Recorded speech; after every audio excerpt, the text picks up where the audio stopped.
Jätkame siis oma teise osaga ja kuna siin nüüd vahepeal oli küsimus, et kas õpilased saavad ise ka neid teste teha.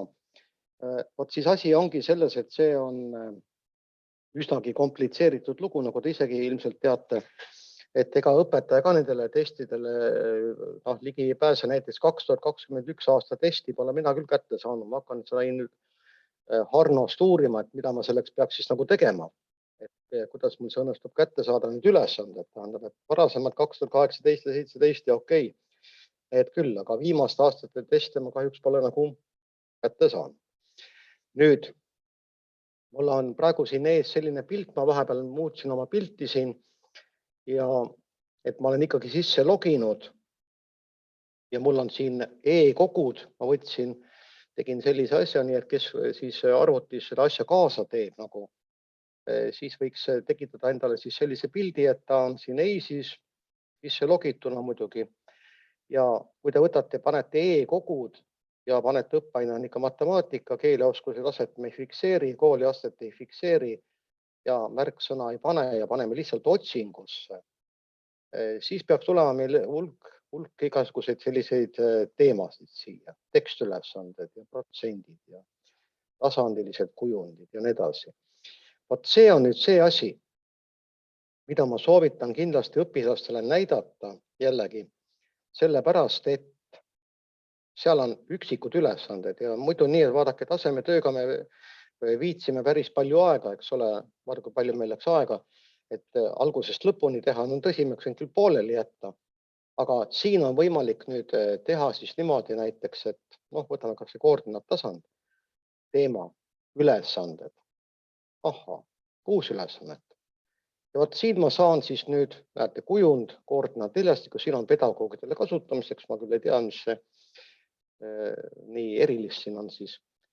Siin on tavaliselt märgitud ka need autorid, aga see on nüüd üks ülesanne, mida siis, näete, siis märgipunktid sobivale kohale klõpsates. Ma nüüd ei tea, eks ole, mismoodi ma seda nüüd peaks hakkama siin tegema, aga võtame siis -3 ja 3. Nii, X on siis -3, Y on 3. Teen siin klõpsu, vaatan, mis siin juhtub nüüd. Tuli punkt. Aga kui ma nüüd teen igale poole punktid, ega on küll õrna aimuga, mis siis nagu lõpuks juhtub. Nii, siin on tühista kõik, salvesta ja kinnita, et võib-olla neid punkte on hetkel liiga palju. Nii, ja kui ma nüüd lõpuks panen siis salvesta ja kinnita, siis tuleb välja, et see punkt on õige, aga need on valed, et neid punkte tegelikult reaalselt siin ei olnud. Nii, et see on nüüd üks ülesanne, mida ja ongi kogu lugu kohe vastus käes, eks ole. Loomulikult saab seda näidata ka niimoodi, siis klassis panetegi selle pildi ekraani peale ja lasete siis selle koordinaattelestiku ja nüüd õpilane tuleb, märgib ära tahvli juures. Annate selle tindipliiatsi või kriidi kätte, eks ole, kuidas ta parajasti on või on ta sparttahvel. Ja tuleb, märgib ära punkti ja paneb tähe juurde. Järgmine vend tuleb, märgib ära, ja siis saab üle kontrolli. Ja vaadata, et kas see asi tuli õige. Nii et siin on nüüd, näete, 0,5 punkti sain, ma tõsi küll, mina selliste jamade eest punkte ei annaks. Et kui ma ikkagi nüüd õngitsen niimoodi, lihtsalt siin, mina nimetan seda õngitsemiseks, et ma panen kõik võimalikud variandid, ehk mõni ikka õige on. Vaat ja siis ongi mõni õige. Nii, aga olgu peale, see oli nüüd selline lugu siis. Nüüd ma teen sellise asja, et ma lähen üldse siit sellest asjast välja. Nii, ja login ennast uuesti sisse. Ja siis ma jagan ekraani tagasi kohe. Aga tähendab, et panen selle EIS-EKK, aga sisse ei logi. Nii et praegu ma olen sisse logitud olukorras siin. Peaks olema siin korralikult ees see lugu teil. Kohe vaatame. Nii, jah. On ees ja ma teen nüüd sellise asja, et ma login välja. Nii, loo keskkool, Allar Veelma, välja. näete, ja teen talle siia uuenduse. Nii, et kui ma nüüd EIS-i panen käima, siis EIS-il tuleb ette tegelikult vot selline asi. Ja nüüd on avalikud ülesanded. Saate aru, et siin see pilt nüüd muutus. On avalikud ülesanded. Ja kui te siia klõpsate, siis te saate kätte sellise asja, et siit tuleb erinevad õppeained ja jumal, siit tuleb igasuguseid asju. Ja? Me tahame matemaatikat. Nii, olime siis siit matemaatika. Matemaatika viskas mulle kohe ette, näete, 2017 aasta tasemetöö harjutusülesanded. Tegelikult ongi need selle tasemetöö ülesanded.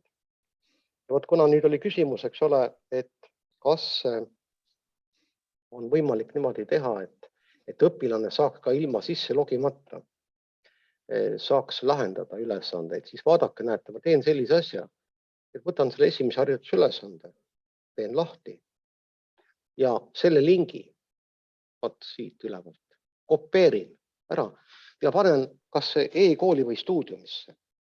Ja kui õpilane selle lingi peale vajutab, näete, ma teen nüüd niimoodi, näitan teile korra ära, kopeerin selle ära, panen lausa kinni selle siit. Nii, mitte midagi ei ole. Ja teen nüüd lahti. Näete, siit tuleb siis nüüd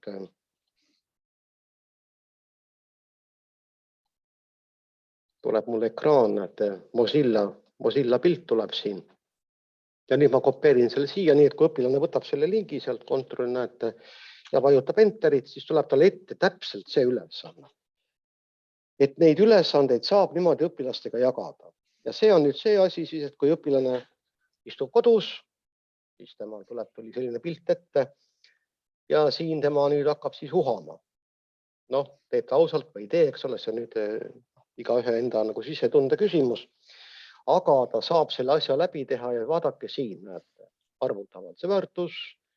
Ja siin on lubatud paberit kasutada, siin ei ole öeldud, et peast arvutada, sest nagu me seda peast arvutamist nii või teisiti tegelikult ju päriselt kontrollida ka ei saa. Kas arvutab peast või arvuta. Klassis me võime teha ja sellest ma veel täna räägin, kui me selle EIS-i asja nagu ära lõpetan, et veel harjutusülesandeid. Ja siin ta arvutab ära 18 ja 6-ga, saab 3 kordab poolega, 13, paneb siis 1,5 vastuseks või 1,5. Siin teeb ta arvutus ära. Siin liidab ta nii nagu tubli kolhoosi esimees niimoodi, saab 8 kümnendikku. Lugejad liidab kokku, nimetajad liidab kokku. Eks ole. Ja muidugi lastega sellist näidet teha niimoodi, sellise jutuga ei tohi, sellepärast, et mõni sõge tüüp jätabki meelde, aga õpetaja ütles. Ja pärast siis klaarige pärast seda, et te tegite sellise kontranäite, aga seda jah, ei ole mõtet. Aga me omavahel võime teha igast figureid. Nii, ja 8 kümnendikku ja siin ta teeb tehte ära ja siin ta, mida nüüd lapsed kipuvad sageli tegema, sellega te olete ise ka kursis, et nad kipuvad 1/3 ära ümardama. Võtavad selle asemele 0,3 või 0,33. Et siis seal kordamise perioodil tuleb kindlasti öelda, et selliseid asju ei tohi teha. Tähendab, et me võime, kui on 1/2, me võime ta asendada 0,5-ga loomulikult, aga 1/3 asendada 0,3 või 0,33-ga me ei tohi. Ja seda ära ka selgitada siis, et miks ei tohi. Rahaga on seda kõige lihtsam selgitada. Et kui 1 euro jagame 3-ks ja kui õpilane ütleb, et see on 33 senti, siis ma ütlen, võtame siis 3 korda 33, see on 99, 1 sent on puud, 1 sent on kadunud. Järelikult ei olnud õige jutt, jah. Ja siis ta ütleb, et võtame 33, või võtame siis 0,333, eks ole, ja nii edasi. Aga seal ikkagi midagi puudub. Nii, et siin ta arvutab ära, siin ta paneb vastuse, näete, siin on see murru nupp küll siin selline nüüd, eks ole. Ja ta 1/2 ja 1/3 paneb ära siia vastuseks siis 5/6. Ta peab natukene siin katsetama, et kuhu midagi kirjutada, eks ole, ja teeb ära, näete, siin on kohe. Nii kui ta ülesande on siin ära sisestanud, eks ole, salvestaja kinnitab. Ta nüüd näeb ära, esimene vastus on õige, see on kahjuks vale, näitab ära õiged vastused. Nii et noh, kui õpilane tegi nüüd valesti, siis ta saab ikkagi üle kontrollida, eks ole, et mis see õige vastus olema pidi, noh, see 5/6 oli õige ja siin pidi ka olema siis selline vastus. Nii et vot neid ja siin on see näite õiget vastust ka, no tegelikult seda sai juba enne näha. Nii, et hiirega siia peale minnes näitab ka ära õige vastuse, et ei pea seda eraldi avama siin. Aga seda õige vastuse kasti on võimalik avada siis. Nii et selline asi on siis täiesti võimalik, et saab siit neid ühesõnaga siis konkreetsed ülesanded siis välja valida. Nii, aga ma lähen siia avalike ülesannete juurde tagasi nüüd. Nii, ja võtan mõne teise ülesande. Nii et siin on nagu ülesande põhiselt, et te võite neid linke panna rohkem, aga väga palju korraga muidugi ei maksa panna, eks ole. No nüüd tekib küsimus, aga kas rohkem ülesandeid ei ole?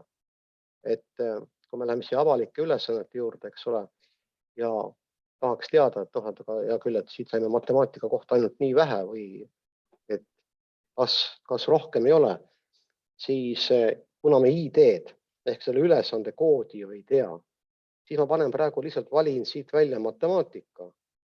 Näete, valin matemaatika, alateemat ma ei vali, keelt ma ei vali, keeleoskuse taset ei vali, alateemat ei vali, koolastet ei vali, mitte midagi ei vali.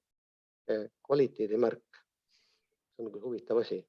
Ja Harno, ärge sinna pange, seal ei ole, see kvaliteedimärk ja Harno, need ei ole kooskõlas omavahel. Nii, ja siis nii nagu on. Et ärge siit ka midagi juurde võtke, kui te panete otsi, siis ta viskab ikka nii palju, nii et näete, siit matemaatika neid avalikke ülesandeid nagu eriti palju ei leiagi, eks ole. Nüüd igasuguste täiendavate tingimustega saate muidugi veel vähem. Nüüd, nii et neid on võimalik siis suunata õpilastele niimoodi lahendamiseks. Nüüd ma uuesti login sisse. Kes tahab, võib uuesti jälle sisse logida. Ma pean jällegi nüüd mobiiltelefoni pealt. Kõigepealt pean isikukoodi panema.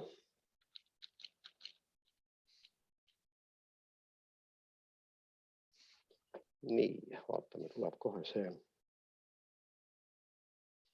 Kinnitan siis ära 38,19. Pidi minema, jah? No nii, minu töölaud. Nii et ja siit oma töölauast ma saan siis, mul on natuke rohkem siin varianti, kui ma olen sisse loginud. Aga vaadake nüüd selline asi, et siin on, näete, õpilaste rühmad, eks ole, ja lisaõpilastele jagamisega loo uus. No loo uus praegu ma siit väga nüüd õpilaste rühmi enam ei taha võtta, sellepärast lihtsalt, et idee poolest ma seda saaks teha. Nii, loo uus rühm. Nii, kui ma tahan nüüd rühma luua, ma pean kasutama nüüd vanu rühma nimetus. Mis ma panen siis? Ma panen siis 6A. Nii, salvesta. Nii, rühmas ei ole õpilasi, näete. Ja vaat nüüd on see lugu, eks ole, kui te tahate mingisugust tasemetööd mingitele õpilastele nagu panna isikukoodiga, te võite nüüd hakata neid ketrama siia sisse isikukoodiga, mis on jube tüütu. Nii, EHIS-est. Ahhaa, näete, loo keskkool, 1. klass. No ei võta 1. klassi, kuulge, meil oli jutt 6. klass. Ja? Paralleel on A. Otsi. Nii, ja näete, leidiski üles need lapsed, kõik panen salvesta. Nii, ja näete, ma olen tekitanud sellise grupi, näete, mul on siin nimetus olemas, kõik lapsed on ilusasti isikukoodiga siia pandud ja selle rühma võin ka ära kustutada, aga las ta siis olla mul. Nii, uus, näete, rühm on mul täiesti olemas. Nii, lähen nüüd selle minu töölaua juurde tagasi. Ja nüüd siis lahendamisel ülesanded või lisaõpilastele jagamine. Ma panen siis lisajagamine. Näete, siit ma võin panna siis erinevaid ülesandeid, mida siin saan igasuguseid linnade põletamist, absoluutväärtus, jumal teab mida. Nii, et vennata täisarvude hulk.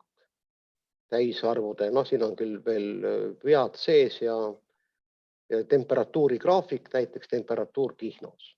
Ahhaa, nii, temperatuur Kihnus, näete, jagasin, panin selle siia, näete, ja näete siin, salvesta kinnita. Nii et niimoodi, eks ole, on siis võimalik neid ülesandeid seal siis gruppidele ka jagada. Nüüd, neid ülesandeid saab otsida, aga te saate aru, et see iseenesest see otsimine ja see värk on tegelikult kõik jube tüütu selles mõttes, et kui te võtate nüüd mõne varasema taseme töö, 2018 näiteks, me tegime ära 2017. Nii, vot siis teate selle testi ID on nüüd teil 3456. Nii. Ja kui ma tahan seda varasemat, seda testi numbriga 3456, ma kopeerin ta igaks juhuks ära, siis sooritamiseks suunamine.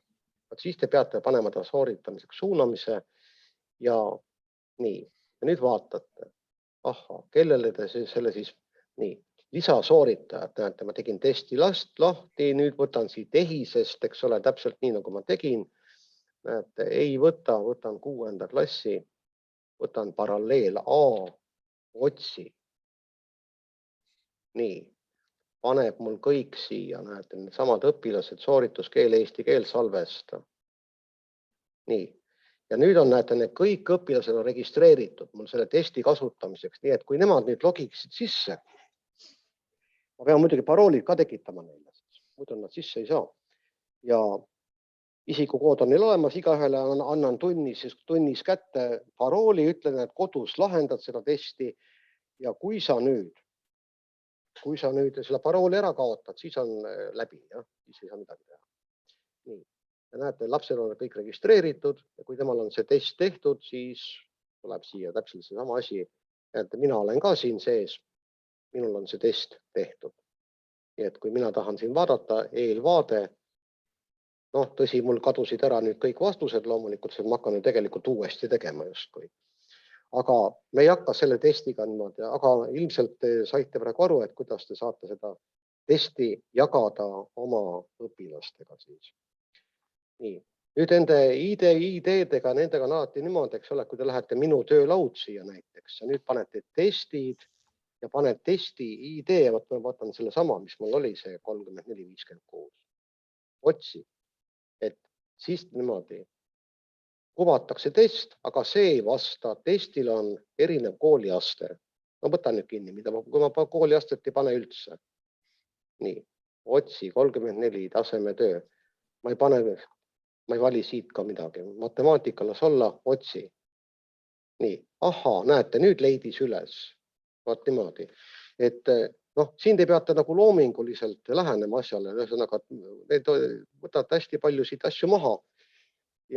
Aga häda on selles, et siis te peate selle 6. klassi tasemetöö testi ID ehk seda ID numbrit peate teadma. Nüüd on küsimus, kust te selle võtate, eks ole. Ja te teete lahti, näete, ja kõik see värk läheb täpselt sooritamiseks suunamine. Enne tekitate selle grupi, õpilaste grupi, keda te siis parajasti õpetate, eks ole. Selle te võtate ehisest, näete, ehises oli kõik nimed olemas, eks ole. Aga praegu ma neid gruppe muidugi ei soovita moodustada, sest need on kõik vanad klassid, eks ole. Saate aru, need on eelmise aasta numeratsiooni järgi, sest õppeaasta lõpeb meil, nagu me teame, 31. august, ja pärast seda siis on tükk tühja maad ja siis 5. septembri seisuga enam-vähem. Seal mõned tulevad veel hiljem ja jumal teab, mis seal juhtub. Aga selleks ajaks, kui tasemetöö toimub, on need õpilased igal juhul seal ehisest peaks olema olemas. Nii, see oli nüüd siis see osa, mis oli siis selle EIS-iga seotud.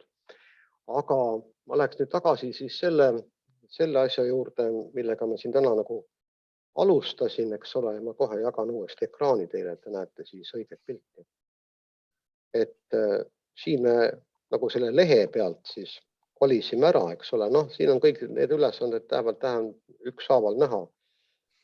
Need kasside ülesanded ja rulad ja kõik muud asjad. Ja siit muidugi, kui teil on see fail olemas, siis te võite seda näidatagi täpselt niimoodi klassis tahvli peale. Et kui te näiteks eisi ava, oletame, et ei saa mingil põhjusel avada, siis te võite näidata seda ülesannet ja klaarime siis kamba peal ära klassis, eks ole, et mis arvud siia tuleb kirjutada. Tõsi, me ei saa seda küll arvutiga kontrollida ja me ei saa neid üksikuid küsimusi, kuna ma neid ei ole siin lahti teinud. Et me ei saa vaadata, aga ei ole, siin on ikka saab küll. Ma veel tegin lahti ka. Nii et siin saab kõik nagu ära teha. Siin see kolmnurk, näete, et siin küsimus 1, küsimus 2 on avatud täiesti, eks ole.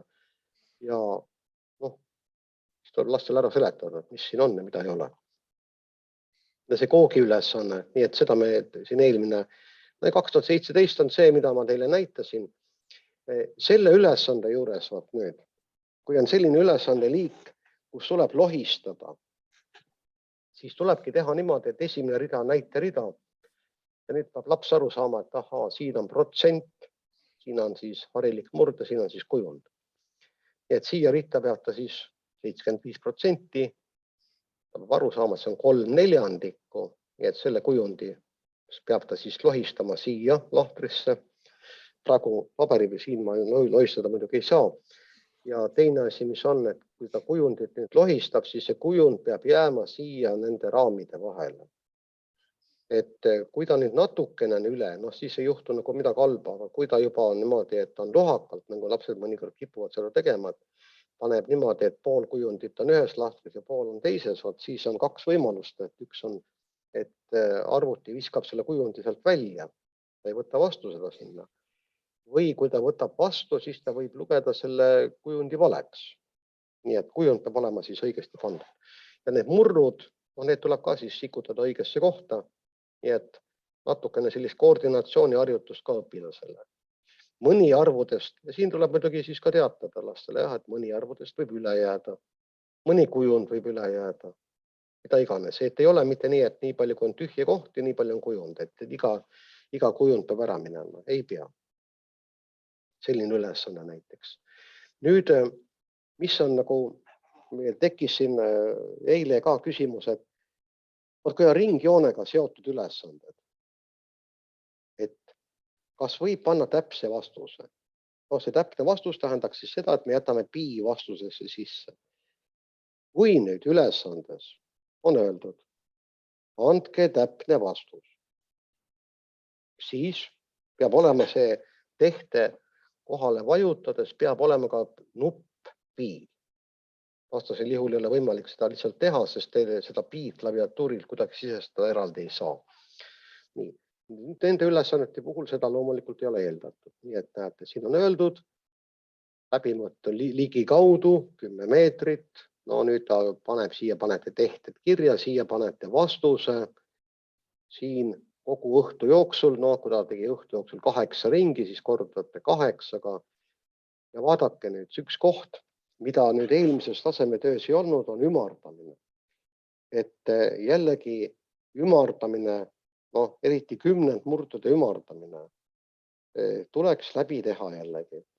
Et ümardada nii kümnendikeni, sajandikeni kui ka kümnelisteni, sest see tekitab alati segadust. Kui te panete veel selle arvu 3 kohta peale koma ja kirjutate, et ümardada kümnelisteni, siis uskuge mind, et mõni ümardab teil kümnendikeni ja mõni teeb üldse naljakaid asju.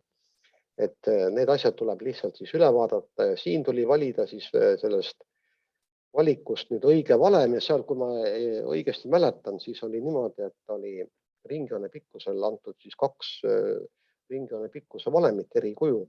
Üks oli antud siis 2 pi r ja teine oli siis pi korda d. Ja nüüd see arvutusülesanne, selle puhul ikka ütleme jälle lastele ära, et ei kirjuta vastust siia, et vastus tuleb ainult siia, et ei dubleeri vastust. Vastasel juhul, te nägite ise, mis tegi, värvis selle raami siin mitte roheliseks, vaid kollaseks ja võttis meilt sealt punkti ära või pool punkti. Nii, see ülesanne, see on paljudele tuttav ülesanne, see on muidugi nüüd ütleme niimoodi, debiiliku ülesanne, mina nimetan selliseid ülesanded, debiiliku ülesanneteks, sellepärast, et ega see ei ole mingi ülesanne. asi on selles, et seda laadi ülesannete korral ei pea õpilane mitte midagi mõtlema, eriti veel laisem õpilane.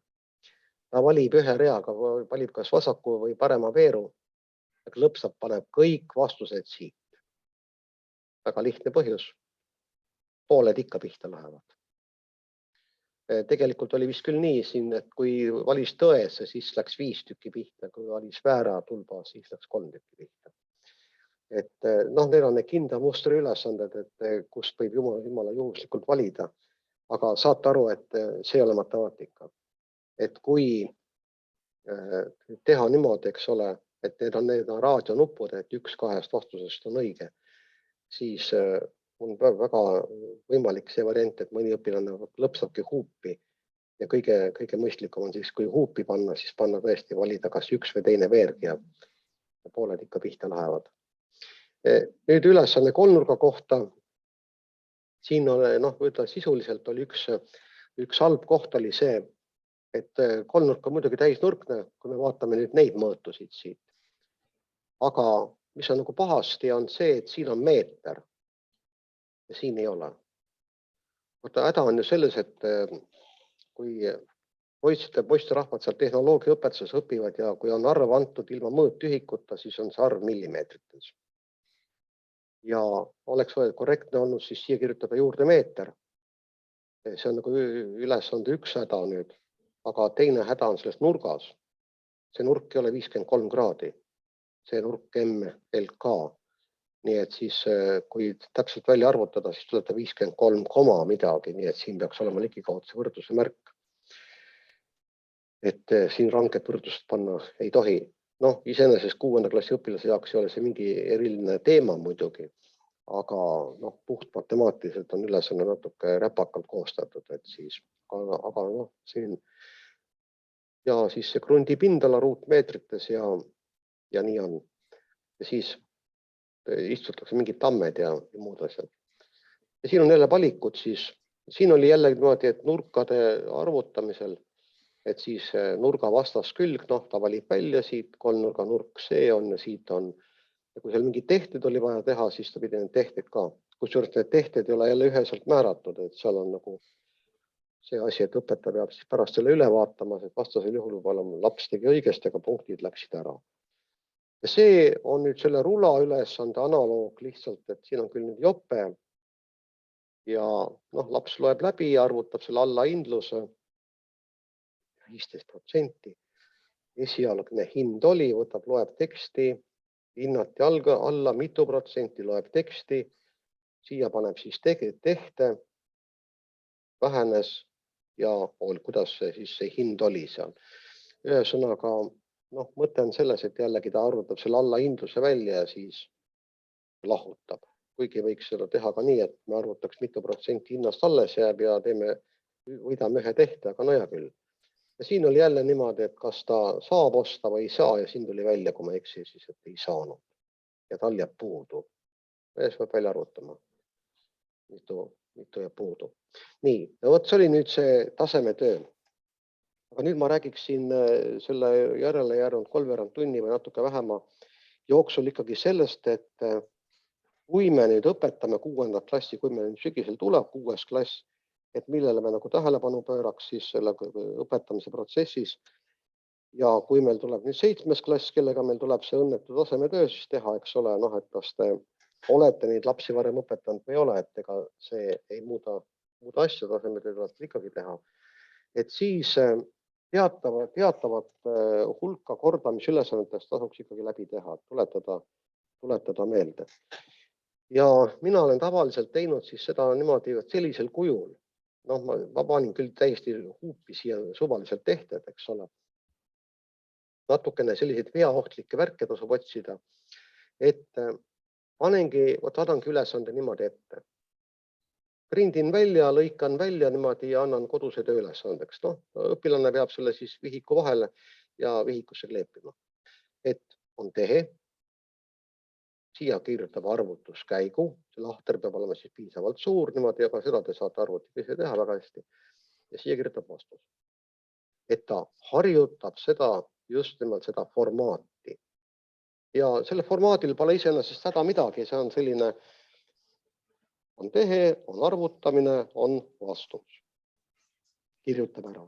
Nüüd, mida ma 6. klassis luban, ma luban taskuarvutit kasutada. No vaadake, kui meil on näiteks protsent ülesanded, siis on ikka väga nõme, kui me hakkame raiskama aega selle peale, et arvutame 67% arvust 349. No siis nad ajavad keele suust välja, eks ole, ja seal käsitsi rehkendavad ja 5 minutiga siis on niimoodi, et 5 tükki saavad õige vastuse, 15 saavad vale ja mida me siis sellega nagu saavutame. Et on ülesandeid, kus tuleb arvutada peast, kus tuleb osata kirjalikult arvutada. Ma paljude ülesannete puhul ma luban kalkulaatorit kasutada või luban siis kalkulaatorit kasutada vastuse kontrollimisel. Et sellega me nagu ei võida eriti midagi, kui me ütleme, et 6. klassis kalkulaatorit kasutada ei tohi. No me esiteks ei saa seda garanteerida, et ta ei kasuta, teistes õppeainetes kusagil ta ikka kasutab ja teine asi ka kodus kasutab, eks ole. Et parem on õpetada õpilane siis mõistlikul viisil kalkulaatorit kasutama, mitte ei hakka ütlema, et sa ei tohi, sellepärast, et seal võib tekkida ka vaidlus lapsevanematega ja väga keeruline on seda siis põhjendada, et miks see laps siis ei tohi. Et tegelikult ikka võib küll, aga lihtsalt me mõnikord reglementeerime, ütleme jah, et selle ülesande juures klassis me nüüd hetkel ei kasuta, aga kontrollimisel palun väga. Nii et paneb kirja ja mida ma kindlasti ei soovita teha, selliseid ülesandeid võib ju veel teha, kus on nagu siin ütleme idee poolest nagu 2 tehtega.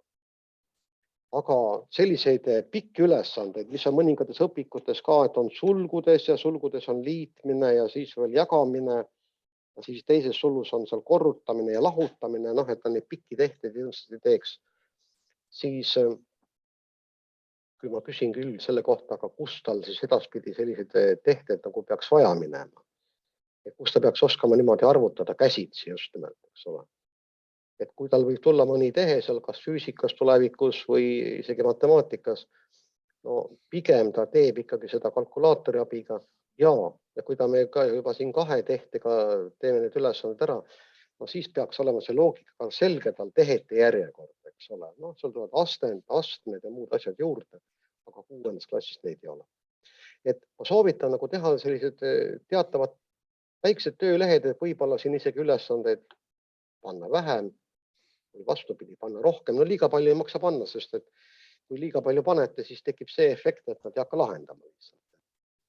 Ja kuidas seda õnnetut last ikka paned lahendama, kui ta lihtsalt ütleb, et teate, ma ei taha lahendada, siis me aktsepteerime seda, sest et lapsel on põhiseaduslik õigus lolliks jääda. Selle Eesti Vabariigi põhiseadus seda garanteerib ja me ei tohi vägivalda tarvitada lapse kallal. Aga me võime talle pakkuda võimaluse lihtsalt natukene nutikamaks saada. Nii et seda tüüpi ülesanded niimoodi vormistada. Ise panete sinna, mida tahate. Siis loomulikult nende põhiasjade kohta murrud. Kunagi mul oli ühe kolleegiga seal pikk vaidlus sel teemal, et kas taandumatu murd, kas see mõiste 6. klassi õpilase peab olema selge või ei pea. Ja ma olen alati öelnud, et ma olen väga kategooriliselt selle vastu, et algklassi õpetajad õpetavad 6. klassi matemaatikat, sest et üldjuhul, välja arvatud mõned meeldivad erandid, see asi ei õnnestu hästi. Ja kui õpetaja veel ei tea ka õppekava ja oletab lihtsalt, et seda asja peab laps teadma, seda ei pea teadma, et siis läheb asi päris käest ära. Et taandumatu murd ja taanduv murd ja taandatud murd, et need mõisted loomulikult peavad selged olema. Lihtsalt näiteks panetegi selle sama lehe ja näitate ära, et laps otsib üles, tuletab meelde, millist murdu saab taandada, millist ei saa taandada, eks ole. Arv teljele, arvude märkimine, -3, 2,5, loomulikult peab oskama teha, eks ole. Ja kui see näiteks tasemetöös oleks, ma jälle soovitan mitte mõelda niimoodi, et seda liiki ülesanne tasemetöös ei saa olla. On tõesti teatavad ülesanded, näiteks tasemetöös ei saa olla konstrueerimisülesandeid, ei saa olla seal kujundi peegeldamist, kuigi seda annab teha tegelikult, aga see on tülikas.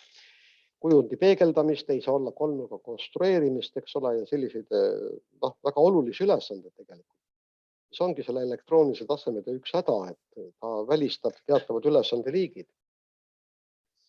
Aga see selleks. Nii et siis põhimõtteliselt saab ju arvuti hiirega sinna ära klõpsata ja märgib ära punkti.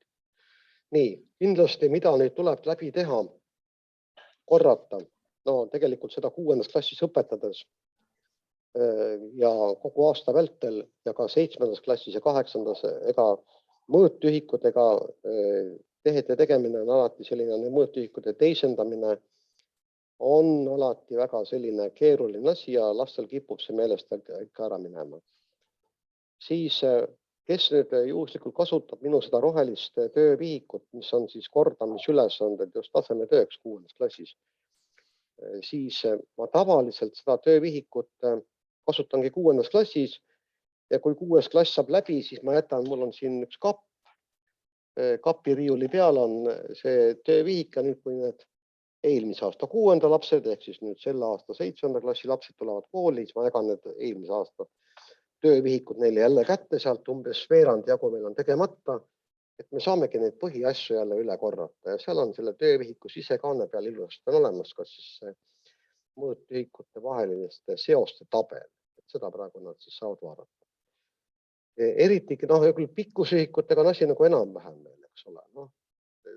Väiksemast ühikust suuremaks teisendamine muidugi on alati sentimeetrit detsimeetriks on alati keeruline. Vastupidi on lihtsam, aga tulebki panna niimoodi, et tuleb panna kas või kõrvuti siia. Vot niimoodi, just nagu mul siia on pandud. Et siis nagu tekib see, esimesel hetkel tekib see segadus, et kumba pidi see nüüd käis, kas ma korrutan või jagan. Et kui need ära lahustada siin, kuhugi toppida nad erinevatesse kohtadesse, siis seda efekti enam ei tule. Aga kui nad on siin kõrvuti niimoodi, siis on see nagu see segaduse tekitamise koht. Et ükskord tekib see segadus ja pärast on tal tükk aega see hästi meeles. Sama pindalõhikutega, sama ruumalõhikutega. Pindalõhikute puhul alati, eriti lõpueksamil 9. klassis, kiputakse kasutama mõõtühikut 1 hektar. Väga sageli seal sees. Ja kui õpilane pole seda hektarit üldse näinud kusagil, eks ole, siis on kehvasti, sest siis ta lihtsalt ei tea, ta ehmatab ära ja ta ei oska sellega midagi peale hakata. Et seda saab alati selliste lihtsate ülesannetega, mina ütlen oma õpilastele kas või, et kui nad vaatavad klassi aknast välja, siis paistab neile kooli staadion ja natukene utreerime seda olukorda, ütleme, et meil kooli staadion on peaaegu nagu ruudukujuline, mille külje pikkus on 100 meetrit. 100 korda 100 annab 10 000, 10 000 ruutmeetrit on 1 hektar. Siis nad jätavad meelde, kooli staadioni pindala on 1 hektar. Ja see siis mõnele meelde ka, et 100 korda 100, eks ole. Teine mõõtühik, millega tasub natukene vaeva näha, liiter. Liiter ehk kuupdetsimeeter. Et see on jällegi süsteemiväline ühik, eks ole, mis siis võib mõnel lapsel olla meelest ära läinud ja mõni lihtsalt ei teagi, et liiter ja kuupdetsimeeter on sama ja siis mul on olemas see kuupdetsimeetri plastikust mudel. Plastis seal on auk sisse tehtud ja siis ma näitan, võtan näiteks selle ühe liitrise veepudeli ja ütleme, et mul on praegu siin küll poole liitrine, aga kui on, ütleme, liitrine veepudel, eks ole, lasen selle vett täis ja siis küsin, et kuulge sõbrad, et kas see veepudel, kui ma valan nüüd siia kuubi sisse, et kas mul jääb vett puudu, tuleb üle või läheb täpselt. Siis 90% lastest arvab, et 1 liitrine veepudel sisaldab vett rohkem kui 1 kuupdetsimeeter. Ja kui ma siin kraanikausi juures selle eksperimendi ära teen, siis nad üllatusega märkavad, et sinna kuubi sisse mahubki nii palju vett ja siis jääb meelde. Aga mõne asjaga puhul tuleb selliseid visualiseerida lihtsalt, et meelde jäävad näited teha. Aga veega on seda suhteliselt lihtne. Nii, nüüd kui ma rääkisin enne just nendest murdudest, eks ole, siis ma tavaliselt 5. klassis ka, aga 6. eriti, kui on need jõhkrad arvutamised seal, mis on laste jaoks nagu jõhkrad. Igasugused hariliku murru ja täisarvu liitmised ja murdude liitmised ja et mida saab peas teha. No, kõik ülesanded ei ole võimalik eriti peas teha või nad võtavad hirm palju aega, et siis ei ole nagu mõistlik. Ja loogika on väga lihtne, et tunni algul panen projektori tööle, see tähendab seda, et kui õpilased tulevad klassi, tunni kell on ära helisenud, siis selle ajaga, kui nad tulevad klassi, juba see ülesanne ilmub ekraani peale ja meil on siis selline kokkulepe, et kui nad sellist ülesannet näevad, kus on 10 tehet, siis nad teavad kohe, et see on peast arvutamise ülesanne. Loomulikult on tööülesanne ka siis kirjas, et arvuta peast. Ja me teeme siis klassis niiviisi, et nad ei kirjuta seda ülesannet vihikusse ümber, vaid kirjutavad pealkirjaks ülesanne ja tekitavad 2 tulpa, numereerivad ära 1–5 ja 6–10. Arvutavad peast ja kirjutavad vastused vihikusse. 10 vastust tuleb. Aega 5 minutit, mitte rohkem. Peast arvutamine peab käima kiiresti. Ja kui kiiresti ei käi, siis rakendan hirmutamise 3. astet ja hakkab käima. Nüüd ma küll ei arvasta seda, et tahvli juurde lapsi kutsuda eriti, et see on 19. sajandi meetod. Et tänapäeval, kuna igal lastel on igasuguseid foobiaid ja puudeid ja nii edasi, et siis kedagi tahvli juurde kutsuda, alati on teatav risk, et pärast lapsevanem ütleb, et teate, ärge mu last kutsuge, et tal on ärevushäire näiteks või midagi sellist. Et tuhka mul ei vaja kutsuda, et siis küsida, et kas keegi tahab tulla. No 5.–6. klass ikka tahavad, ei ole küsimus. Kõik häired unustatakse kohe ära, tahavad ikka tahvli juurde tulla. Ja üks poiss tuleb, kirjutab mulle 5 esimest vastust ja teine tuleb, kirjutab 5 järgmist vastust. Kontrollime üle, vaatame, küsime, ahaa, kõik on nõus selle vastusega. Kui tekib mingi diskussioon, ei ole nõus, klaarime ära, seletame ära, et mis pärast 0,2 korda 0,3 ei ole 0,6. Tuleb meelde. Või siin 10 murdude jagamine või siis suhteliselt lihtne lahutamine. Mõnikord paneme näete, siin paneme natuke vastikus järjekorras, aga mõistlik laps saab aru, et võib ju neid arve siin ümber tõsta, 3 lahutada, 1/3 saab 2 tervet 2/3. See oli natuke vastikum lugu, näete siin 12,5 võtame sulgud ette, sulgudest jääb 10, ja 125 vastus. Nii et, aga see tahab saada harjutamist.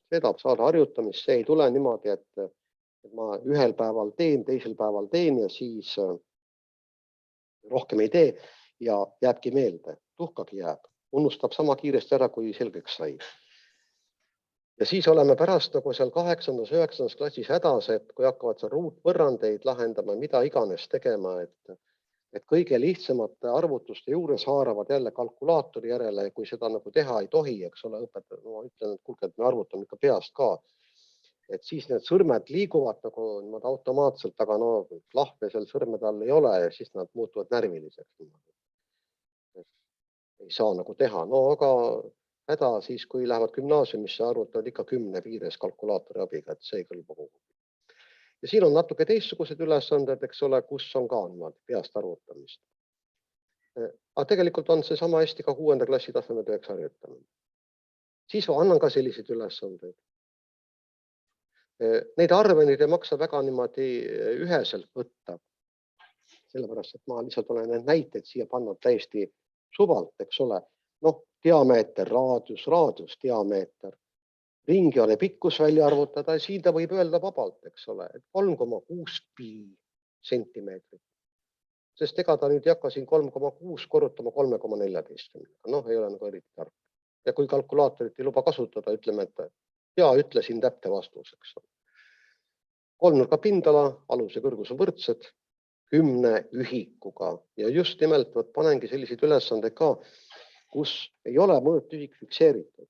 Ongi 10 pikkusühikut. Või kuubi ruumala, kuubi pindala, mitte täispindala, lihtsalt pindala. Pindala arvutamine, kui on 10 ühikut, kui on raadius antud, võrdkülgse kolmnurga ümbermõõt. Näete, leida 2 külje pikkuste summa, ei küsi ühte külge, eks ole. Samamoodi võib panna võrdhaarse kolmnurga, et annate näiteks aluse, küsite kõrgu siis haarade summat või küsite haarapikkust. No ja saate aru, et siin saavad varieerida protsentidega täpselt samamoodi. No eriti jälle, kui te panete nad sarnased ülesanded, panete niimoodi üksteise alla.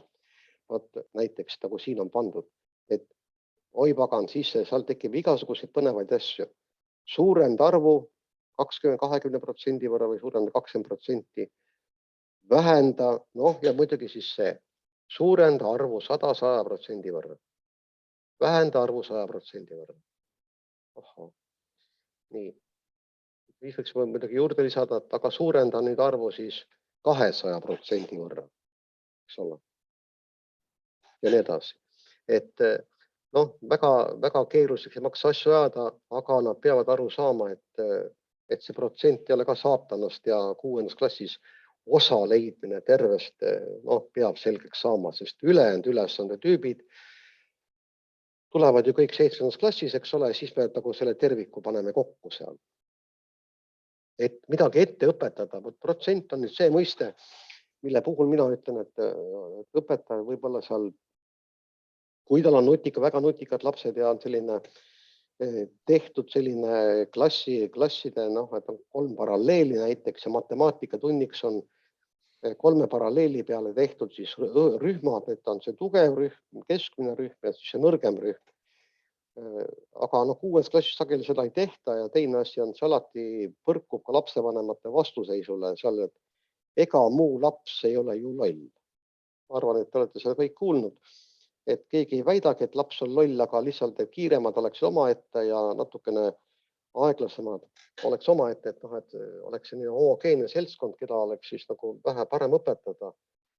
Et mitte ühed ei kappa seal hirmsasti ees ära ja teised on siis seal nagu ankrud järele, kes pidurdavad, eks ole, aga see sõltub koolist, et seda ma ei hakka pikalt siin jutustama.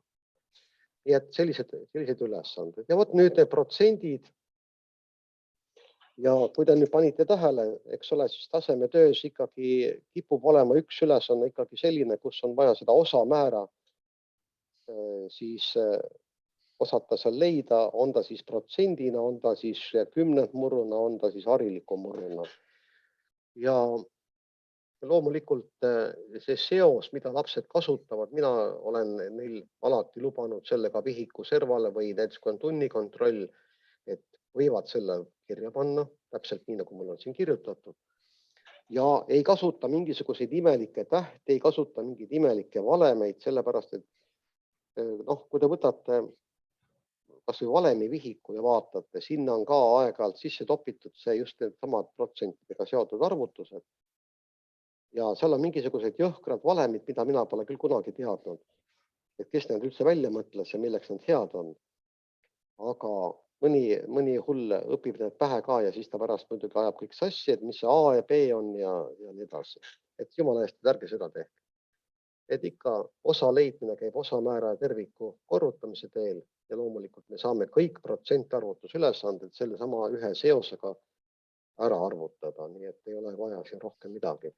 Laps peab teadma, et osamäära saab vähemalt 3 kujul kirja panna protsentarvuna, siis on arvu järel protsendimärk. Saab kümnendmurruna kirja panna, siis protsendimärki muidugi ei ole, ei tohigi olla ja hariliku murruna. No ja seda protsendimärgi kirjutamist, eks ole, seda 6. klassis te ju seletate väga põhjalikult ja pikalt, millal kirjutatakse, millal ei kirjuta ja seal ei ole nii, et kas ma kirjutan või ei kirjuta, see on väga selgelt paigas. Soovitan selliseid harjutusi teha, et panete näiteks, need arve võib muuta loomulikult, eks ole, et teenivad siis nii ja nii palju, nii mitu protsenti kulub, ma ei tea millele, nii mitu protsenti kulub siis, siin kulub näiteks korteri üüri maksmiseks või pangalaenu maksmiseks või mida iganes, siin kulub auto ülalpidamiseks, siin kulub toidule, siia ridu võib juurde panna, loomulikult vähemaks võtta, eriti vist enam ei anna. Ja näete siin, et teenis kooli vahel nii palju, 12,5% kulutas, bla, bla, bla, mille peale ja 3/8. Vot nii. Nüüd nende protsentülesannetega tasub alati, need näitajad tasuks läbi teha. Sest vaadake näiteks see kolmas ülesanne nüüd. Vesivasikate pere sõitis reisile 0,3 osa kulust piletite ostmises, 18% hotelli broneerimisel. Kui palju jäi muudeks kuludeks? Jah, okei. No kui suur osa? Siis ta võib anda selle hariliku murruna või siis protsentides. Ta ei saa vastata, et kui ma eriti 6. klassis, kui tunnis teha neid ülesandeid, siis võiks ka muidugi küsida, et mitu eurot jäi. No ja siis vaadata, kuidas need lapsed reageerivad sellele, sest sellele küsimusele ei saa ju vastata, on ju nii, eks ole. Et saab vastata, kui suur osa rahast jäi. Just nimelt osamäär, aga absoluutarvuna kindlasti me anda ei saa. Ja vaat need 2 ülesannet, mis on siin nagu 4. ja 5, on jube tähtsad ja ma olen alati nagu 6. klassiga näinud päris kurja vaeva. Et ega nad ei saa nagu kohe pihta. Et mis vahe näiteks, vaadake nüüd, et kui üks laps loeb 150 lehekülge raamatust, loeb ära, teisel ja 3. päeval loeb ta 20% raamatust. Selge. Nüüd see oli Jaanika. Juulika luges siis 150 lehekülge, täpselt sama palju. Teisel ja 3. päeval 20% lugemata jäänud osast. Sageli lapsed ei loe. See funktsionaalne lugemine on täpselt nii, nagu ta on. Eks te teate seda ise, kui te neid lapsi, keda te seal õpetate. Aga osad loevad teksti rahulikult ja saavad aru, et need asjad on hoopis erinevad, et need ei ole samad. Mõne jaoks on täiesti identne olukord, et mitte midagi, et Jaanika, Juulika täpselt loevad ühe palju. Ja siis ei jää jälle mitte midagi muud üle. Seda on võimalik jälle näidata just nimelt selle sama väga lihtsa asja veepudeliga. Ja võtta 2 pudelit, panna vett täis. Ja siis ma olen teinud sellise nii-öelda matka ja ülesande, et 2 inimest lähevad matkale, mõlemal on täis veepudel kaasas. Tehakse nüüd peatus, üks joob ära pool pudeli mahust ja teine joob ära 50% veest. Nii, teeme väike pausi, küsime, okei, sõbrad, palju meil vett alles jäi. Nii, kraanikausi juures 50% ja pool, valan ära, ei ole küsimust. Olulist kahju, majanduslikku kahju koolile sellega ei tekita, veekulu nii väga üüratult suuri tuleb. Elavad üle.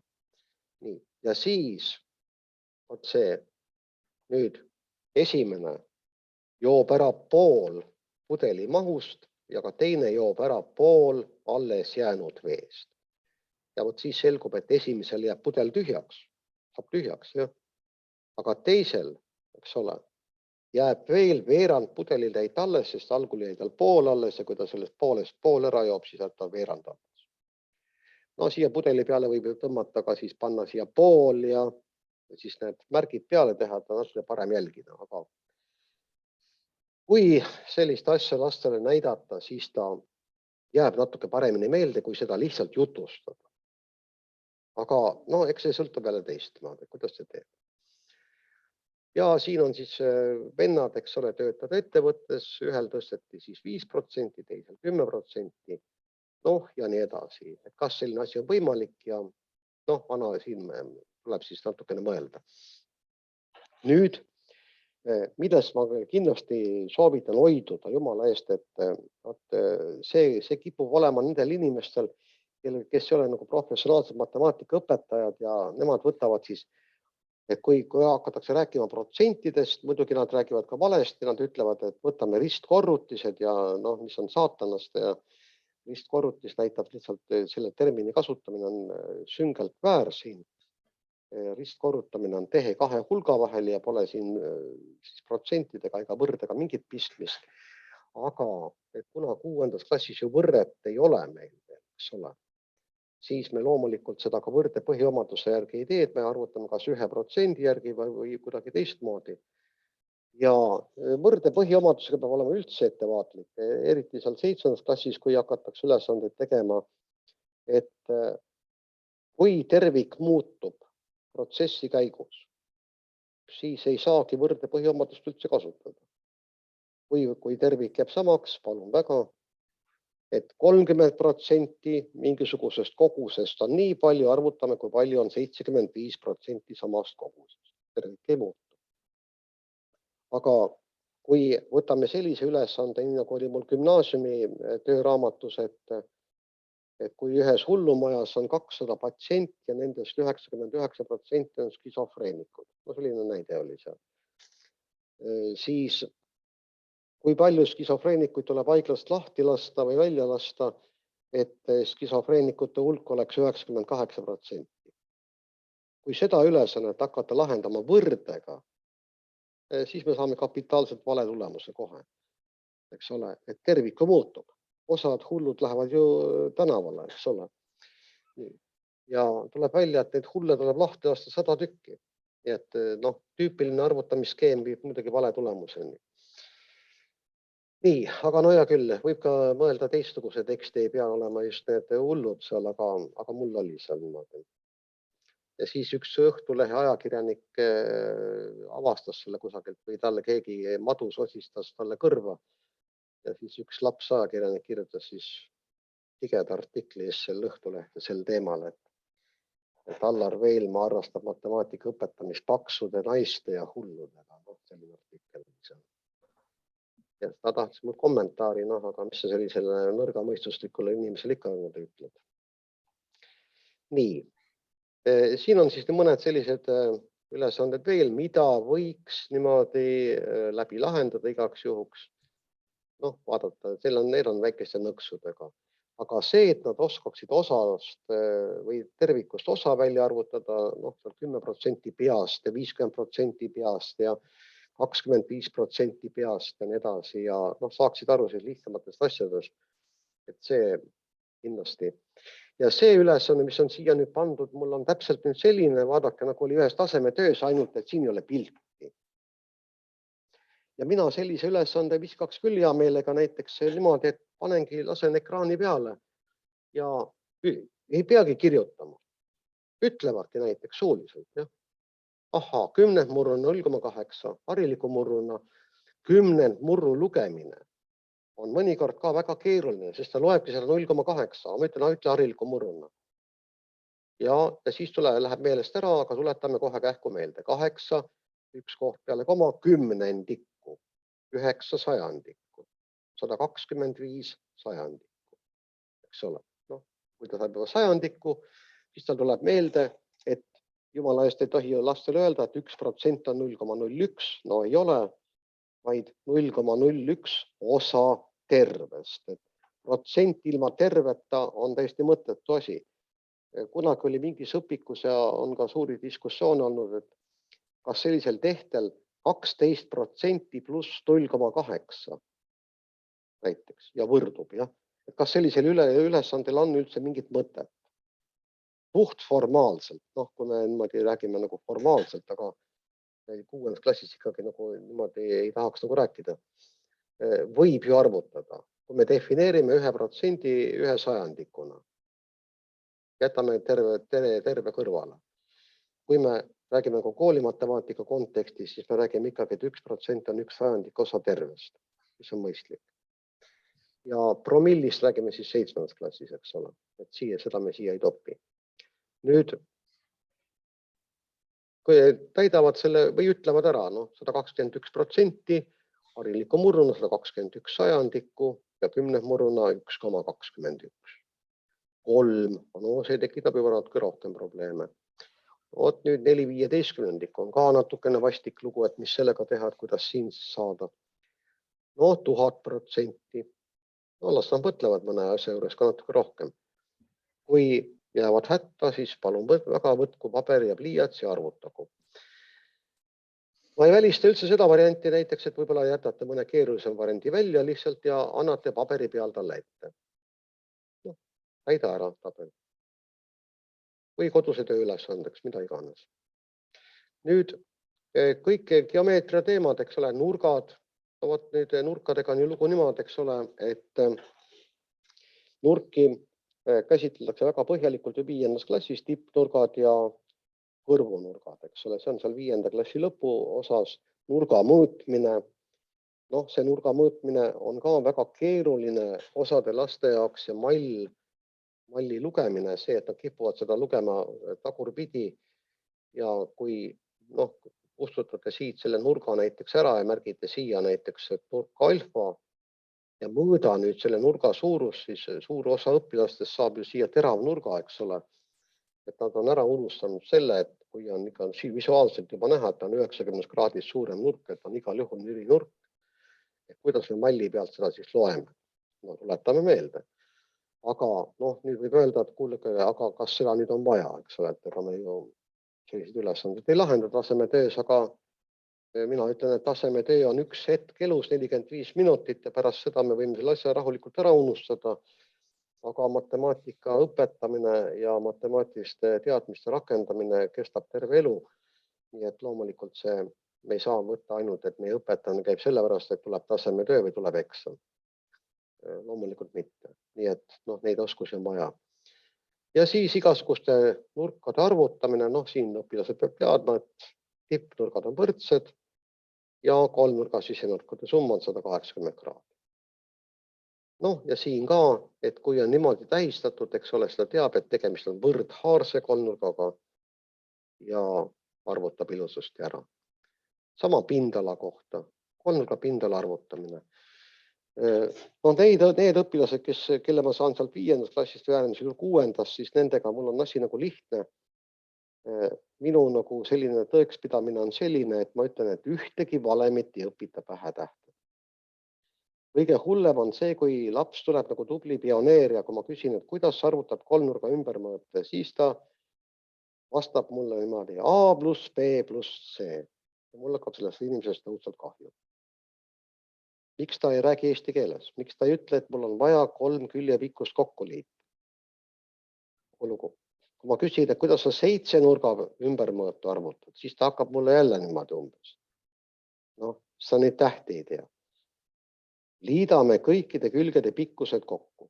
Väga lihtne reegel. Ei ole mingit tähti. Tähed paneme ise siis hiljem juurde, kui paneme, kui ei pane, siis ei panegi. Võib-olla on arvud seal hoopis antud kohe. Ei tähistagi. Pindala, aluse ja kõrguse pool korrutist. Võib ka öelda ju, et alus korda kõrgus jagatud 2. Ei ole see kolmnurga pindala A korda H jagatud 2. Tuubivad pähe pärast mitte midagi aru ei saa ja siis, kui ma teen sellise ülesande, et tähistan selle külje A-ga ja näiteks selle külje siin H-ga, miks ma ei või tähistada, võin küll, kes mind keelab. Ja selle panen siia näiteks. Võtta siis, kui laps õpib nüüd pähe, et A korda H jagatud 2, siis ongi kõik läbi. Et tohi seda asja teha. Ja siin on ka öeldud, eks ole, et 11 ühikut, siis kui vaadata, lapsele seletada, et näete, siin on ühe ruudu külje pikkus on 1 ühik, järelikult kui siin on 8 ühikut, siis ta loeb ära siit, alus korda kõrgus jagatud 2 arvutab ära. Nürinurkse kolmnurga korral loomulikult peab õpilane siis teadma, et siin 2 kõrgust tulevad kolmnurgast väljapoole, 1 on seal kolmnurga sees. Aga kui ma tahan pindala arvutada, siis ma võtan siit tipust selle külje pikendusele tõmmatud ristlõik. See peab 6. klassis selgeks saama, seda tuleb näidata 100 korda. GeoGebraga on seda kõige lihtsam minu meelest teha. Et seda kolmnurka saab liigutada siis ja see täisnurk jääb ikka endiselt täisnurgaks siia. Ja olen ka seda kõrguse teemat käsitledes ikka rääkinud hoonete kõrgusest. Ja kui kuna tänapäeva arhitektuur võimaldab siin kõikvõimalike kujudega hooneid ehitada, siis see hoone külgvaade võibki olla selline, et ta ei ole mitte see risttahukas, nagu me oleme harjunud, eks ole. Vaid tänapäeva hooned on jumal teab mis kujuga ja näete, selle hoone kõrgus ehk kõige kõrgemast tipust, kõige kõrgemast kohast kuni maa pinnani, tuleb siit see lõik.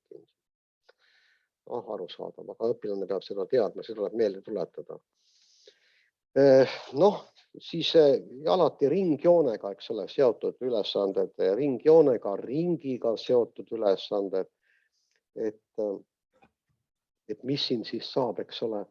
See on muidugi vastik küsimus, mitu täistiiru ja kui tema nüüd ära arvutab ja saab näiteks, et me ei hakka siin arvutama praegu, aga ütleme, et saab neist tulemuseks 337,8 et siis ta ei ümarda mitte seda ülespoole, vaid 337,8 tähendab seda, et on 337 täistiiru. 338 täis, ei saa, natuke jääb puudu. Ja seda tuleb seletada. Ja siis tulebki seletada, et ahaa, et kui üks saiake maksab nii palju, eks ole, mitu saia ma saan osta, kui mul on 1 euro. Ja kui see õpilane arvutab ka välja, et ma saaks osta 6,8 saia, siis ta ei saa ju 7, eks ole. Tulebki ära seletada, et kuulge sõbrad, et ei saa ju 7 saia osta. Et 7 saia esiteks mõjub tervisele väga halvasti, eks ole, 6 on juba okei. Aga rahast jääb ka veel puudu. 6 osta. Või vastupidi, et kui on vaja näiteks panna põrandaliistu, poisid saavad võib-olla aru sellest, eks ole, tüdrukutega natuke vähe keerulisem, et nemad ei saa, aga kleidiriie, eks ole, palju on nad, kõik ostatakse valmis värgid, eks ole, et kes seal tüdrukuteks võib-olla ka aga näite võib ju tuua, eks ole, et kui tuleb välja arvutamise käigus, eks ole, et mul on vaja osta näiteks 40,3 meetrit põrandaliistu, eks ole, aga seda müüakse täismeetrites, järelikult ma pean ostma 41 meetrit.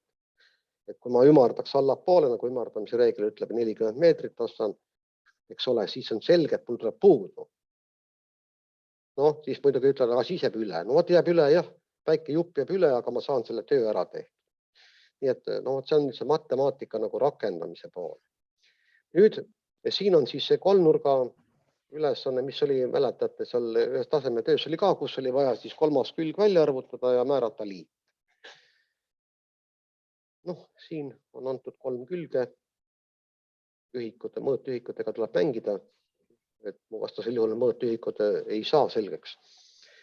Ja siin vaadata ka, et kas õpilased märkavad, et siin, ega nad ei märka seda tavaliselt, sellepärast, et see värk käib kõik õhinapõhiselt. Nad arvutavad keel suust väljas hirmsa hooga ja saavad loomulikult, et siia tuleb siis 25 sentimeetrit. Ja siis ütled, stopp, kas see ikka on nii? Kui nüüd on mõni vend selline nutikam, siis seal äkki tuleb see meelde, et 2 külje summa peab olema suurem 3. küljest ja kui see nii ei ole, siis kolmnurka ei teki. Praegu siin ongi niimoodi.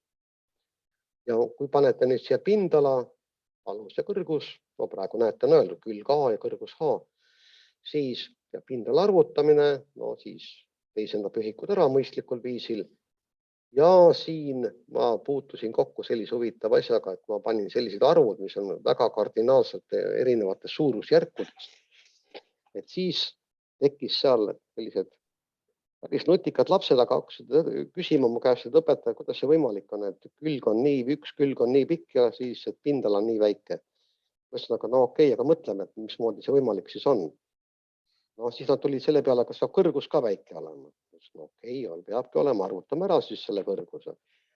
Tulebki välja, et kõrgus on väike. Ja siis nad said aru, et see pindala võib ju küll nii väike olla. Kas looduses nüüd, eks ole, või ütleme puhttehniliselt selline kolmnurk ka olemas on, eks ole.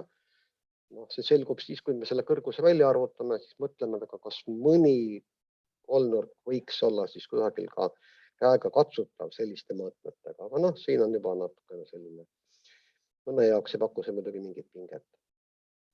Ja tehted täisarvudega, siis need võivad olla kas tabeli kujul antud, nii nagu ma tavaliselt seda siis lastele annan, kes ma ütlen ka, et reast lahutage veerg. See peab olema juurde öeldud, muidu liitmine on kommutatiivne, siin pole vahet, eks ole, mis pidi teha.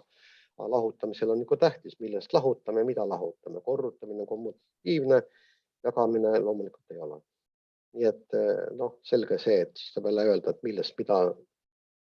Siia võib panna ka mõne nulli rea näiteks või siia 1 nulli ja siia 1 nulli, siis saab välja nabani muidugi.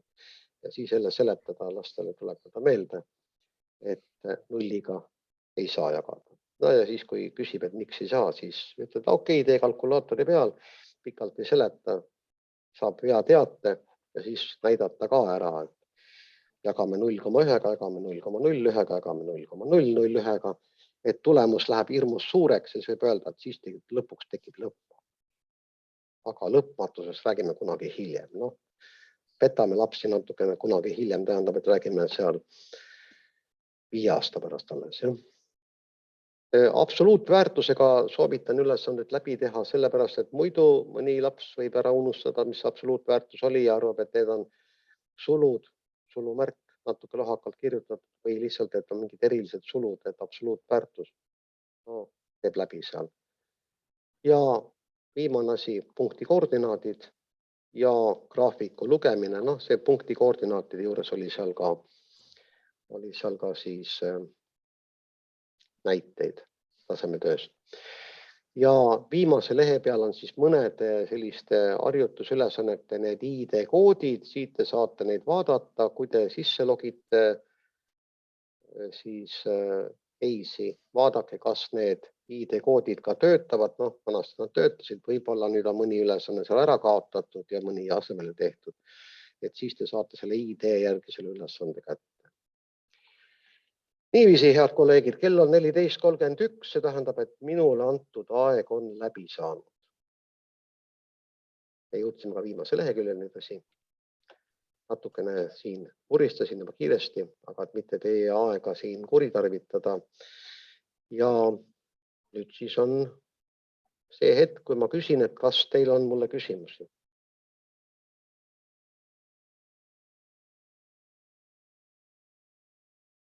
Tundub, et on vaikus. Noh, jah, siin, kui on see nii-öelda kontaktkursus, siis inimesed on kuidagi julgemad, siis nad küsivad rohkem niimoodi ja avaldavad oma arvamust või oma pahameelt minu väidete peale näiteks. Ja küsimus on, miks Allar Veelma ei tee tasemetöö ülesandeid? Allar Veelma ei suhtle kuritegelike organisatsioonidega nagu näiteks Harno. Mina pean seda selles mõttes kuritegelikuks, et seal raisatakse riigi raha täiesti ja tulemust ei ole. No ma toon teile sellise näite, et 2022. aasta matemaatika riigieksami vihiku kaanel oli kirjutatud aastaarv 2021. No normaalne on ju nii. Selline asutus võib endale selliseid asju lubada. Ütleme niimoodi jälle, et noh, et on ju väike asi, ei ole ju suur, on ju nii. Aga valmistatakse seda tasemetöö või eksamitööd ette terve aasta. Seal on grupp kodanikke, kes ei saa väikest palka. Aga noh, ühesõnaga, või siis noh, te mäletate ise, kuidas põhikooli lõpueksamil ühest ülesandest oli üks trapetsi küsimus ära kaotatud. Tuleb meelde, et ei olnud võimalik saada mitte 50 punkti, vaid oli 48 punkti. Kusjuures sellega oli veel selline huvitav lugu, et üks Kaagi õpilane vedas Agu Ojasoga kihla, et ta saab 50 punkti. Agu ütles, et ei saa. Noh, ja siis, kui see eksam oli ära toimunud, tuli välja, et kuna maksimum on 48 punkti, siis see poiss muidugi 50 punkti ei saanud. Et ta oli juba ette selle kihlvea kaotanud. Noh, juhtub ka selliseid asju.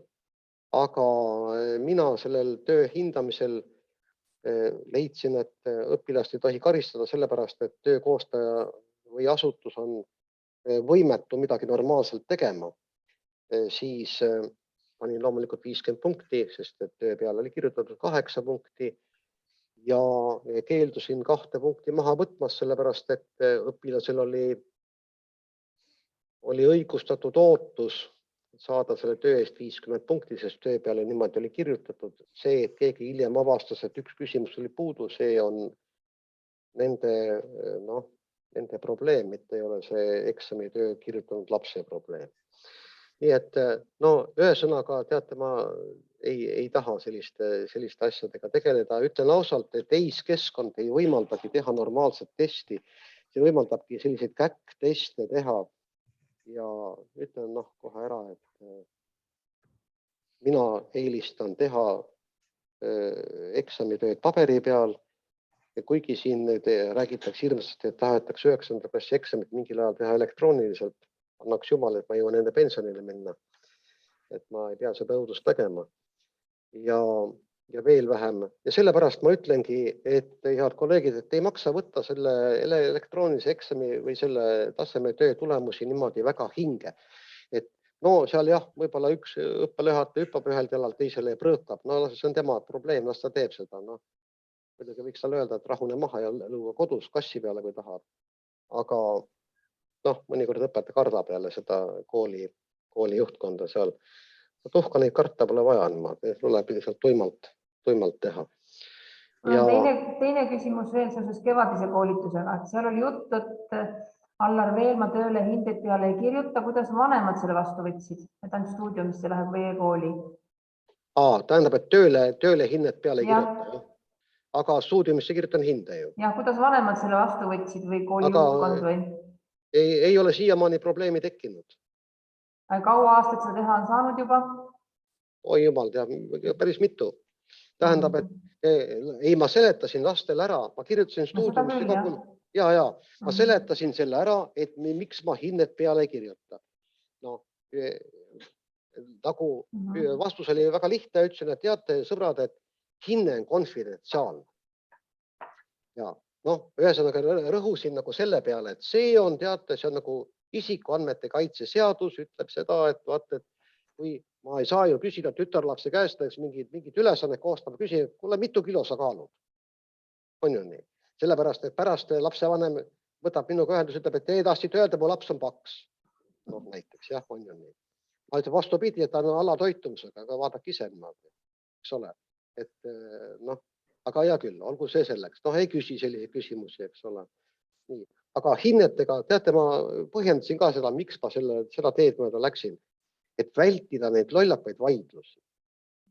Et nad hakkavad vaatama umbes niimoodi, et minul on nii palju punkte, mul on nii palju punkte, miks mul on see ja teisel on teine hinne. Loevad ju neid niimoodi, vaatavad, eks ole, võrdlevad niimoodi. Aga mul on samamoodi nagu tal, ma räägin, sul ei ole samamoodi nagu tal, vaata, tal on see viga siin, eks ole, tal on hoopis teine viga. Mõlemal on üks viga. Ma ütlen, nojah, arvude poolest on jah ainult, et ühel on, eks ole, vastus 100 korda suurem, kui peab olema, kus võiks natukene aju rakendada, et kas ikka naabri eedi kaalub 358 kilo, eks ole. Kas mõni kolleeg teeb samamoodi? Ei oska öelda. Ma olen oma kolleegil Riinil küll soovitanud, et ära kirjuta hinnet sinna peale, et vaata, mis juhtub. Aga tema kardab hirmsasti, tema on hästi seaduskuulekas, et mina nagu panen ignoore sellistele asjadele.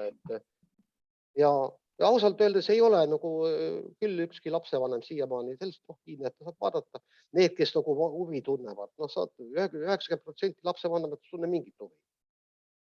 Välja arvatud see juhtum, kui tema äkki avastab, et midagi on nagu, et tema arvas, et tema laps saab kuldmedali, aga tuleb välja, et ei saa ka Jaan Tatika nimelist kartulist medalit.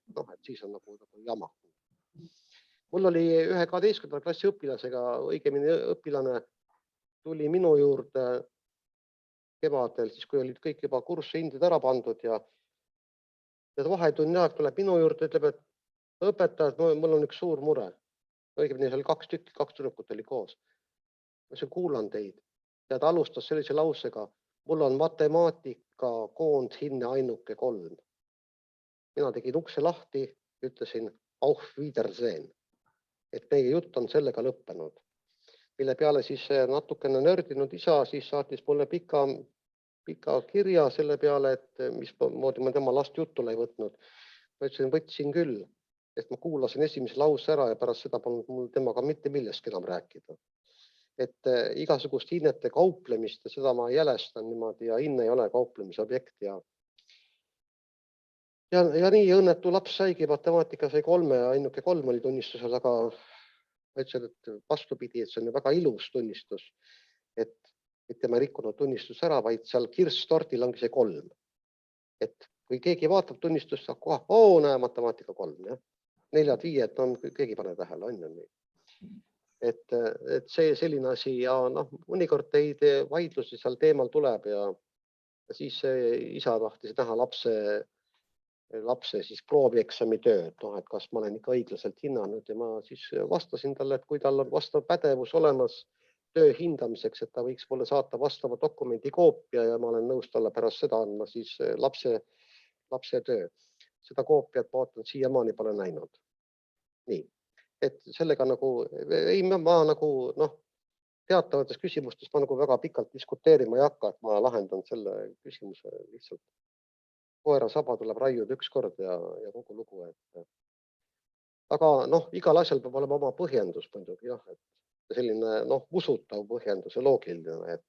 Aga hinnet jah, et pärast seda, kui ma mäletan seda, et kui ma kirjutasin selle hinde sinna töö, ma panen punktid loomulikult panen, eks ole, ja. Aga töö peale ka kirjutatud, et sulgudes on märgitud ülesanne 8 punkti. Seda on seda maksimum, jah. Ja nüüd tema võib ju välja arvutada, kui temale ütleme, et 50 punkti võis saada, ta sai 45 punkti näiteks, eks ole, siis ta protsendi välja arvutada 90%, mis tähendab siis seda, et hinne on siis, nende kehtivate hindamisnormide järgi on 5. Nii et, ja peast arvutamise testide puhul ma olen teinud niimoodi, ma ütlen, et meil nüüd see tavaline, aga seda need reeglid tuleb kõik sügisel ära rääkida.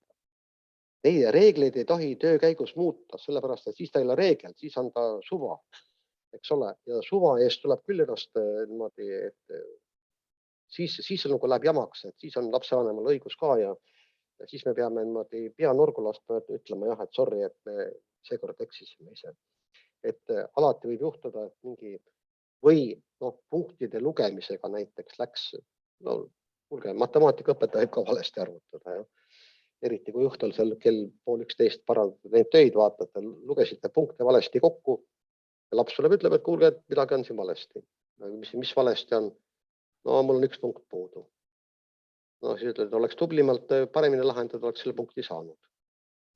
Nii, aga kui ma olen valesti kokku lugenud, siis ma parandan ära loomulikult ja kui see muudab hinnet, siis see, et ja muudan stuudiumis ära ja asi korras. Kui seal aga varasemal ajal oli jah niimoodi, et kui seal eriti, seal alati igas klassis on mingi 2-3 tükkiga, neid ei ole eriti palju, et miks ma sain sellise hinde. Meil kunagi füüsikaõpetaja alati ütles sellise küsimuse peale, et miks ma sain 3? Umbes õpilane mõtles, et äkki 4, jah. Siis füüsikaõpetaja ütles väga lihtsalt, et ma ei tahtnud 2 panna. Nii oligi. Nii et ei, sellega ei ole probleeme, aga see tuleb lastele lihtsalt rahulikult ära seletada, et meil on selline süsteem ja kogu lugu. Et süsteemi ei saa kunagi niimoodi rakendada niimoodi äkitselt ja ilma selgitamata. Et see tuleb ära põhjendada, et miks see on. Ja loomulikult võib kirjutada väga vabalt stuudiumisse, panete lapsevanematele või e-kooli, panete sellise teate, et jah, et matemaatika kontrolltööde või tunni kontrollide peale hinnet ei kirjuta. Et hinne on konfidentsiaalne, kui keegi seda ei usu, siis see on tema isiklik teema. Aga kõik hinded on ju lapsevanem ju näeb loomulikult stuudiumis ja e-koolis olemas. Hinne ei ole salastatud, eks ole. Selline vastus on meil.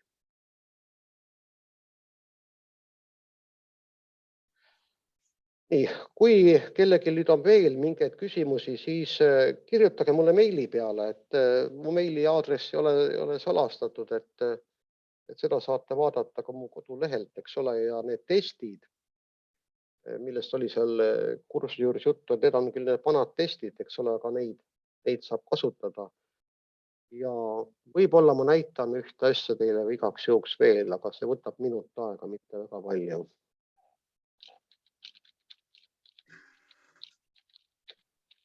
Et siis võib esitada mulle küsimusi ka kirjalikult, et kui mõni hirmsasti häbeneb oma küsimust mingil põhjusel. Nii, aga ma kohe näitan teile ühte asja, mida ma soovitan teil vaadata. Teil tuli praegu ette kirjastuse Maurus koduleht. Ja vot näete, see, millest ma rääkisin, see on nüüd see matemaatika töövihik kordamisülesande 6. klassi tasemetööks. Ja see on nüüd see töövihik, mida siis ma 6. klassis kasutan paralleelselt tavalise töövihikuga, tõsi, esimesel poolaastal suhteliselt vähe, teisel poolaastal rohkem. Ja me umbes 3/4 sellest teeme ära ja 1/4 jätame siis 7. klassi sügiseks.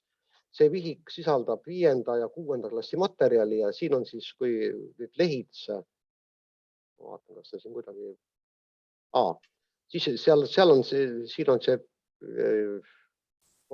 siin on näiteks naturaalarvude ümardamine ja kui ma siin nüüd teeks natuke suuremaks, aga ma eriti praegu siin ei hakka sellega nüüd vaeva nägema, siis kõik need reeglid ehk see raudvara on siin kirjas.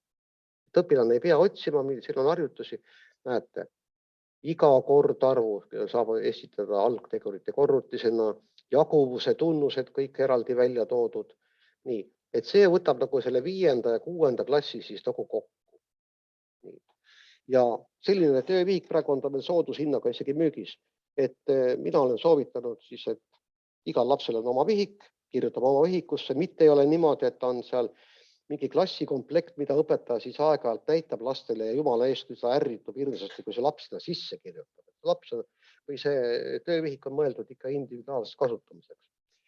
Aga ja siis kõik ülejäänud töövihikud loomulikult on siis ka seal nähtavad, eks ole. Et mul on ju tehtud töövihikud alates 5. kuni gümnaasiumi lõpuni, tööraamatud ütleme siis. Aga töövihikud on siis 5. 9.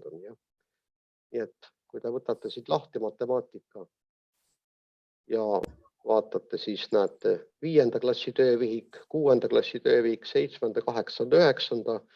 Ja siis on lisaks on see lõpueksami vihik, eks ole, mis on siis lõpueksam, iga aasta tuleb uus raamat välja. Seal on siis vähemalt 5 varasema aasta eksamiülesanded sees, pluss on hästi palju näiteülesandeid, harjutusülesandeid ja ma tegin selle vihiku lihtsalt sellepärast, et 9. klassiga peab seda kordamist natuke tegema ja see mingi üllitis, mis seal kunagi niimoodi välja anti, et see ei kõlba kasutada, siis ma tegin oma vihiku lihtsalt, et selline lugu, nii et natuke siin nagu reklaami ka siis lõpuks.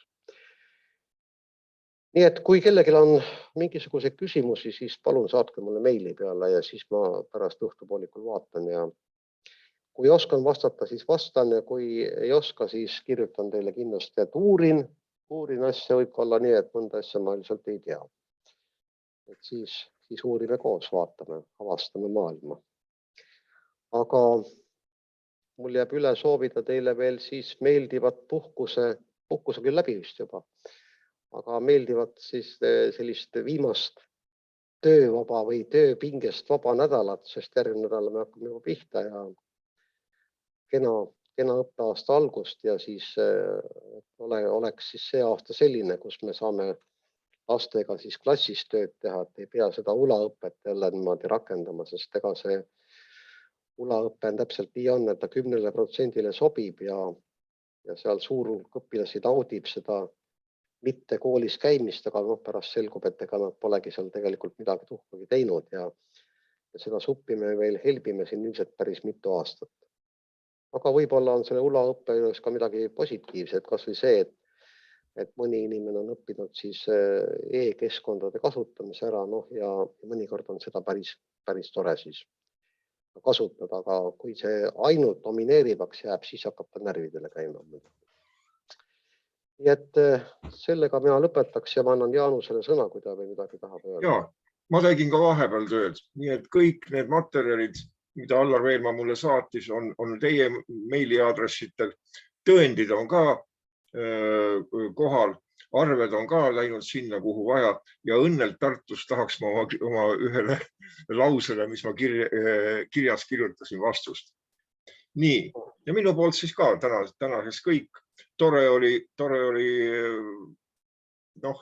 ekraanipilte näha ja kellest pilti, eks ole, kellest lihtsalt tähte, aga loodetavasti kohtume edaspidigi ja kas ekraani vahendusel või ka mõnel kontaktkursusel. Et igal juhul jõudu ja jaks.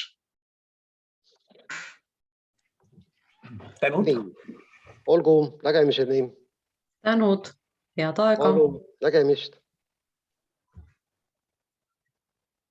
Aitäh, nägemist. Palun, nägemist.